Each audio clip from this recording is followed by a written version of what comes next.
Anatomi kekayaan. Amsal 13 ayat 7 berkata, ada orang yang berlagak kaya tetapi tidak mempunyai apa-apa. Ada pula yang berpura-pura miskin tetapi hartanya banyak.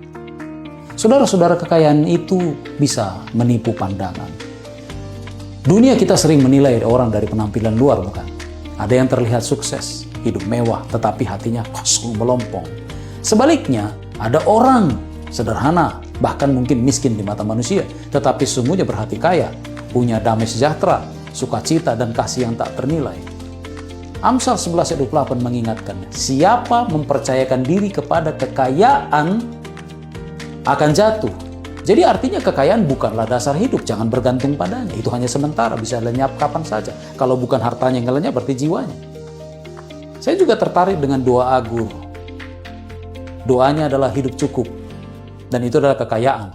Agur berkata atau berdoa dalam Amsal 38-9, jangan berikan kepadaku kemiskinan atau kekayaan, biarkanlah aku menikmati makanan yang menjadi bagianku. Saudara-saudara, doa ini sederhana, tapi sangat dalam. Agur tahu bahwa terlalu kaya bisa membuat manusia lupa Tuhan, dan terlalu miskin bisa membuat manusia tergoda mencuri. Yang terbaik adalah hidup cukup, bersyukur atas apa yang ada. Menarik, pelajaran dari Lazarus orang kaya. Dan orang kaya, saudara tahu itu ceritanya. Yesus bercerita tentang orang kaya yang berpesta setiap hari. Sementara Lazarus duduk di pintu gerbang, penuh luka menanti remah makanan. Orang kaya, sebaliknya, gagal menggunakan hartanya untuk menolong. Akhirnya, dia kehilangan segalanya. Artinya, saudara-saudara, kekayaan sejati bukanlah terletak pada seberapa banyak yang kita miliki, tetapi seberapa besar yang kita mau bagikan. Menarik. Bagaimana dengan Yesus kita? Dia sesungguhnya kaya, dia memiliki segala sesuatunya, bukan? Tapi dia rela jadi miskin. Rasul Paulus menjelaskan, Yesus Kristus yang oleh karena kamu menjadi miskin, sekalipun ia kaya. Karena kamu, karena saya, dia mau menjadi miskin, walaupun dia kaya. Supaya apa? Supaya kita menjadi kaya oleh karena kemiskinan. Saudara boleh baca ini dalam 2 Korintus 8 ayat 9. Yesus adalah teladan tertinggi. Dia tidak sekedar memberi sebagian harta, tetapi bahkan memberikan dirinya, nyawanya sendiri. Kekayaan terbesar kita bukan emas atau perak, melainkan kasih Kristus yang menjadikan kita anak-anak Allah.